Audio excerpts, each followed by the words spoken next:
आज की हमारी कहानी एक ऐसे लड़के के बारे में है जिसका पिता अपने ही बेटे को जानवरों के पिंजरे में कैद कर देता है। उसे तड़पता देखने के लिए उसका खाना पानी सब रोक दिया गया और हर दिन उसे टॉर्चर किया जाता था। ये क्रूर पिता अपने बेटे को कहता था कि इस पिंजरे में रहना उसके पापों की सजा है, लेकिन सच्चाई तो ये थी कि वो ईश्वर की यार में अपने बच्चे पर अपनी हैवानियत दिखा रहा था। अब क्या ये बच्चा अपने क्रूर पिता से बचकर वहां से भाग पाएगा? पूरी कहानी जानने के लिए देखते रहिए एक साइकोलॉजिकल मिस्ट्री थ्रिलर मूवी जिसका नाम है डॉग मैन।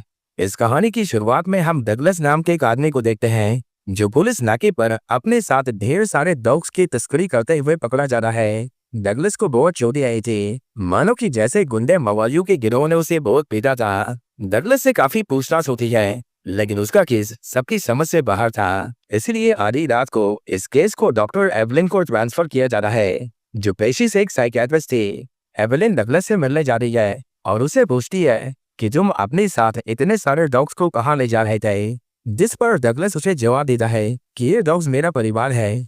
मैं जहाँ भी जाता हूँ ये मेरे पीछे आते हैं। मैं अगर ना भी चाहूँ तब भी ये हमेशा मेरे आसपास ही होते हैं। एवलिन जानना चाहती थी कि उसकी ये हालत किसने की।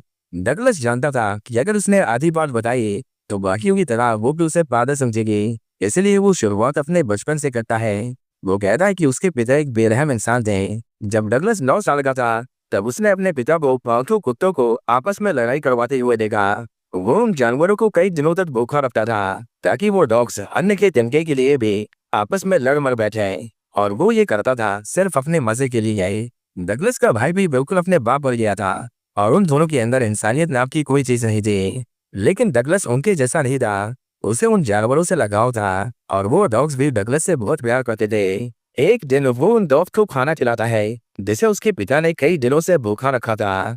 उसके पिता को समझ नहीं आता कि ये डॉग्स आपस में लड़ क्यों नहीं रहे। आखिर वो लड़ेंगे क्यों जब डगलस चुप्पे से उनका पेट भर रहा था। लेकिन खाना खिलाने का ये सिलसिला ज्यादा दिन तक नहीं चलता, क्योंकि उसका भाई उसे उन डॉग्स को अपने हिस्से का खाना खिलाते हुए देख लेता है और वो ये बात अपने पिता को बता देता है। रात को खाने के समय उसके पिता डगलस से पूछते हैं कि क्या तुमने उन डॉग्स को खाना दिया था। डर के मारे डगलस सच बोल देता है, जिसके बाद उसके पिता उसे उन्हीं जानवरों के पिंजरे में बंद कर देते हैं और कहते हैं कि अब से ये जानवर ही उसका परिवार है और ये पिंजरा ही उसका घर। उस आदमी ने अपना मनोरंजन ना मिलने की खुन्नस एक 9 साल के बच्चे की आंसू से निकाली थी और अब से उसकी दिन ब दिन बद से बदतर होती हालत ही उसके आनंद का जरिया बन गया था। डगलस की माँ अपने बेटे को बचाना चाहती थी, लेकिन वो मजबूर थी और एक दिन डगलस देखता है कि वो उस घर को छोड़कर भाग जाती है। डगलस एवलिन को बताता है कि उसने कभी स्कूल की बिल्डिंग नहीं देखी। उसके पिंजरे में कुछ मैगजीन्स पड़ी हुई थी जिन्हें देखकर उसने पढ़ना और लिखना सीखा।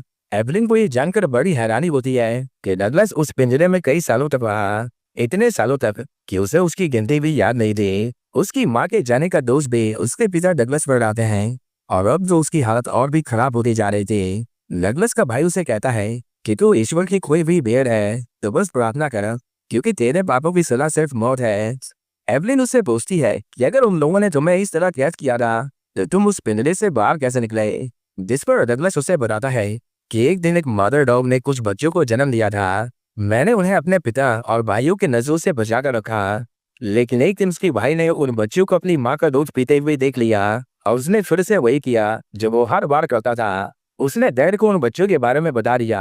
उसके पिता उन बच्चों को मारना चाहते थे, लेकिन डगलस उन्हें बचाने के लिए बीच में आ गया। उस आदमी के हाथ में बंदूक थी और उसके बार बार समझाने पर भी डगलस उसके रास्ते से नहीं हटता, जिसके बाद वो आदमी डगलस पर गोली चला देता है। इस हमले में गोली डगलस की हाथ पर लगी थी और उसकी एक उंगली कट जाती है। डगलस जमीन पर घायल पड़ा हुआ था, लेकिन उसकी मदद करने की जगह उसका भाई भगवान से उसके पापों के लिए माफी मांगता है और उसे एक रुमाल देकर वहां से चला जाता है।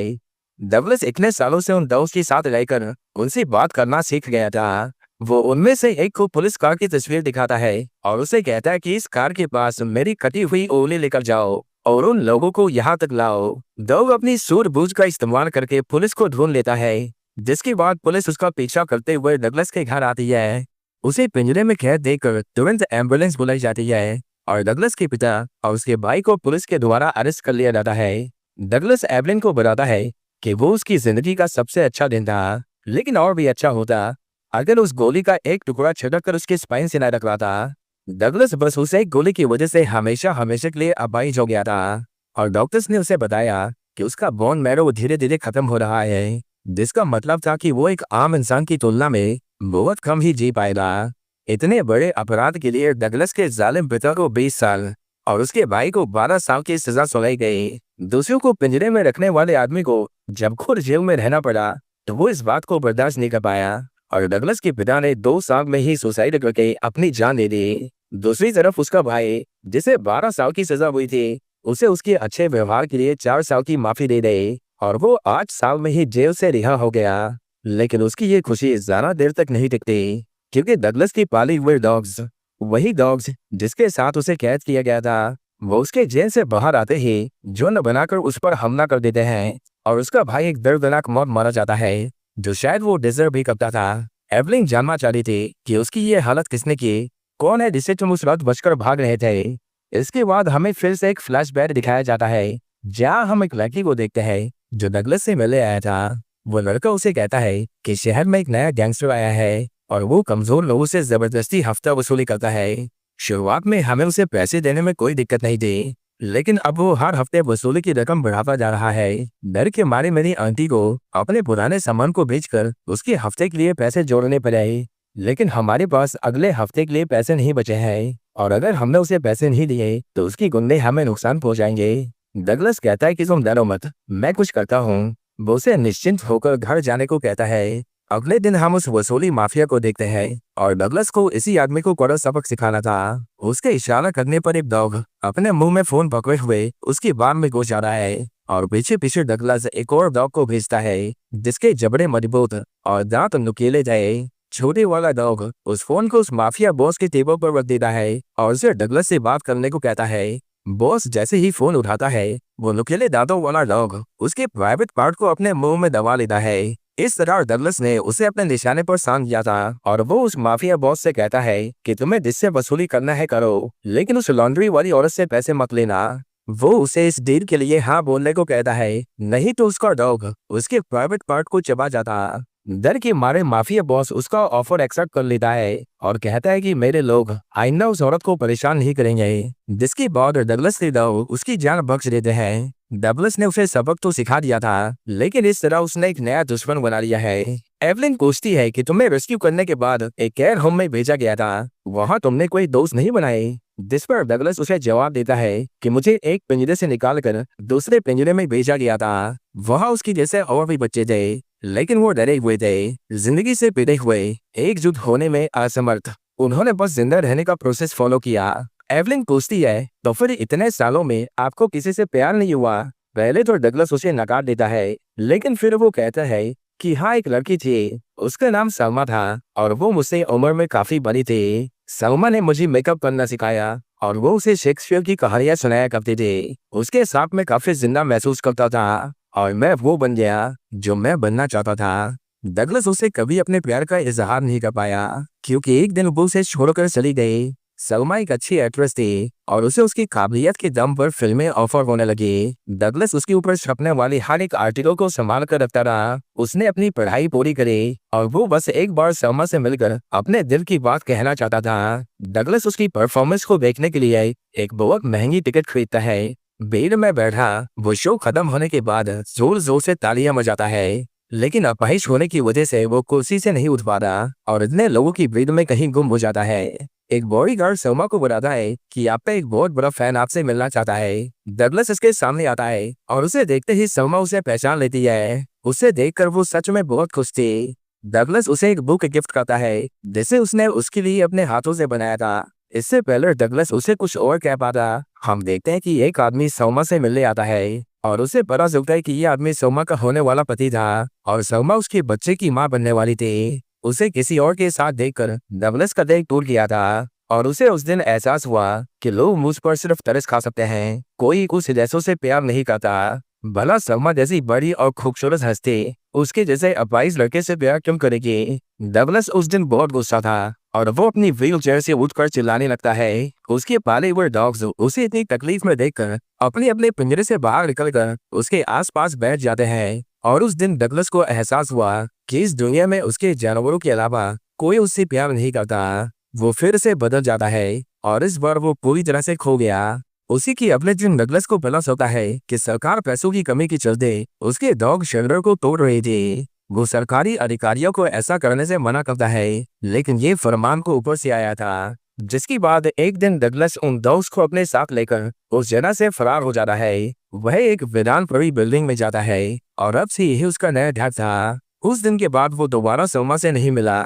उसके 2 बच्चे हुए और उसने एक्टिंग छोड़ दी, जो शायद उसकी जिंदगी की सबसे बड़ी गलती थी, क्योंकि कुछ ही सालों में उसका पति शराबी बन गया और देखते ही देखते सलमा का एक्टिंग करियर और उसका स्टारडम गायब हो गया। डगलस ने अपना घर चलाने के लिए नौकरी ढूंढने की बहुत कोशिश की, लेकिन अपाहिज होने की वजह से कोई उसे काम पर रखने को तैयार नहीं था। डगलस को उस दिन समझ आया कि जब बात पैसों की आती है तो कोई तुम पर तरस नहीं खाता। नौकरी की तलाश में भटकता हुआ एक दिन वो एक बार में आता है। ये LGBTQ समुदाय का बार था, जहाँ पर लड़के लड़कियों जैसा मेकअप करके स्टेज पर गाना गाते थे। सलमा की बदौलत डगलस को स्टेज पर परफॉर्म करना आता था और उसे लड़कियों जैसे मेकअप से भी कोई परेशानी नहीं थी। लेकिन शो रनर उसे कहता है कि यहाँ लोग मनोरंजन के लिए आते हैं, कोई एक अपाहिज को स्टेज पर नहीं देखना चाहता। जिसकी बार डगलस उसे अपने पैरों पर खड़ा होकर दिखाता है और उसे ऐसा करते देखकर वहां खड़ी सभी लड़कियां उसे एक बार मौका देने की विनती करती है।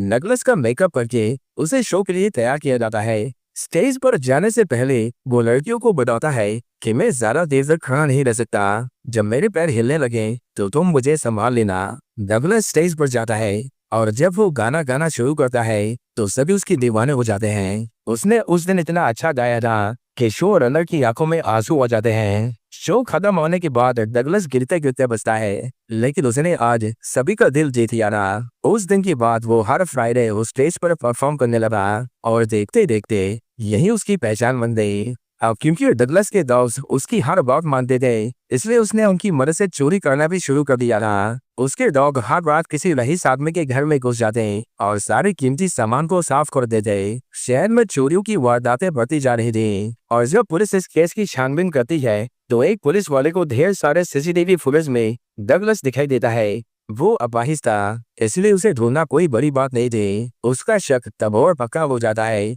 जब वो डगलस को चोरी किए हुए गहने पहनकर स्टेज पर परफॉर्म करते हुए देखता है। वो डगलस का उससे घर तक पीछा करता है और उसे कहता है कि मुझे तुम्हारे इस चोरी में अपना हिस्सा चाहिए। डगलस को पैसों से कोई लगाव नहीं था, इसलिए वो उसे सब कुछ दे देता है, लेकिन वो पुलिस वाला जाने से पहले उसे पागल कहता है और उसकी हालत का मजाक उड़ाता है। जिसके बाद डगलस के कहने पर उसके डॉग्स उस पुलिस वाले को नोच नोच कर खा जाते हैं। डगलस ने एवलिन के सामने एक पुलिस वाले के मर्डर को कन्फेस किया था, जो दिखाता है कि उसे कानून का कोई डर नहीं था। वो कहता है कि उसके बाद मुझे किसी को मारने के हालात नहीं बने और ना ही मैं किसी को मारना चाहता था, लेकिन कल रात कुछ ऐसा हुआ जिसकी मुझे बिल्कुल भी उम्मीद नहीं थी। याद है वो माफिया बॉस जिससे मैंने डील की थी, वो कल रात मुझे ढूंढते ढूंढते मेरे घर में घुस आया। हम देखते हैं कि वो उस लड़की को भी मार डालता है और उसका अगला शिकार डगलस था। डगलस को जब गोली चलने की आवाज आती है तो वो अपने डॉग्स को छुपने के लिए कह रहा है और हम देखते हैं कि उसने पूरे घर में जाम बिछा रखे थे। डगलस उनमें से कई लोगों को ठिकाने लगाने में कामयाब होता है, पर माफिया बॉस उस पर मशीन गन से हमला करके उसे घायल कर देता है। डगलस कह रहा है कि हमारे बीच में डील हुई थी, लेकिन माफिया बॉस को लगता था कि वो शैतान का रूप है और उसे मारना बहुत जरूरी है। वो डगलस पर गोली चलाने वाला था कि तभी उसकी गोलियां खत्म हो जाती है। डगलस कहता है कि लगता है कि आज तुम्हारे ईश्वर ने भी तुम्हारा साथ नहीं दिया। जिसके बाद उसके डॉग्स उस बॉस को मार डालते हैं। कुछ ही देर में वहां पुलिस पहुंच जाती है। इतने सारे मर्डर्स हुए थे और सिर्फ डगलस ही जिंदा बचा था, इसलिए पुलिस डगलस को पूछताछ के लिए गिरफ्तार कर लेती है। वो जानता था कि उसके जाने के बाद उसके परिवार का कोई ध्यान नहीं रखेगा और इसीलिए डगलस हर बार की तरह इस बार भी अपने डॉग्स के साथ फरार होने की कोशिश करता है। लेकिन ये उसकी किस्मत थी कि आगे जाकर वो पकड़ा गया और अब वो एवलिन के साथ बैठकर उसके सवालों के जवाब दे रहा था। इस तरह उसने एवलिन को अपनी शुरुआत से अंत तक की सारी कहानी बता दी थी। जिसके बाद एवलिन उससे पूछती है कि आपने ये सब मुझे ही क्यों बताया, जिस पर डगलस उसे कहता है कि हम दोनों में एक चीज कॉमन है और वो है दर्द। मैंने आपको देखते ही उस दर्द को महसूस कर लिया था।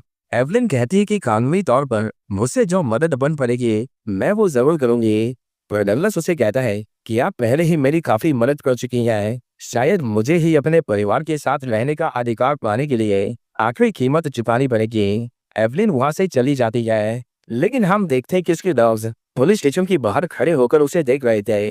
वो सभी एक साथ इकट्ठा होकर पुलिस स्टेशन पर हमला कर देते हैं और उन्होंने डगलस को आजाद कर दिया था। डगलस एक बार फिर से अपने पैरों पर खड़ा होता है और वो लड़खड़ाता हुआ चर्च के सामने आकर ईश्वर से कहता है कि मैंने अपने सारे गुनाह कबूल कर लिए हैं, अब मेरा इंसाफ करो। इतना कहते ही वो नीचे गिर जाता है और हम यहाँ उसकी वीकनेस को साफ साफ देख सकते थे। उसके डॉग्स उसे चारों ओर से घेर लेते हैं, जो दर्शाता है कि सिर्फ वही है जो उसे सच्चा प्यार करते थे। डगलस अपने साथ हुए अत्याचारों का जिम्मेदार ईश्वर को मानता था और उन्हीं के सामने वो अपनी आखिरी सांस लेता है, इस उम्मीद में कि अब उसे शायद इस दर्द से मुक्ति मिल जाएगी। वहीं दूसरी तरफ उसका हृदय एवलिन के घर जाता है।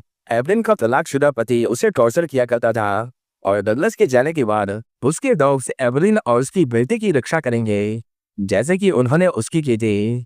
इसी के साथ ये मूवी यहीं पर खत्म हो जाती है। आई होप आपको ये कहानी पसंद आई होगी। अगर वीडियो अच्छी लगी हो तो उसे लाइक कर देना और चैनल को भी सब्सक्राइब कर देना। मिलते हैं अगली वीडियो में, तब तक के लिए be safe and keep chilling.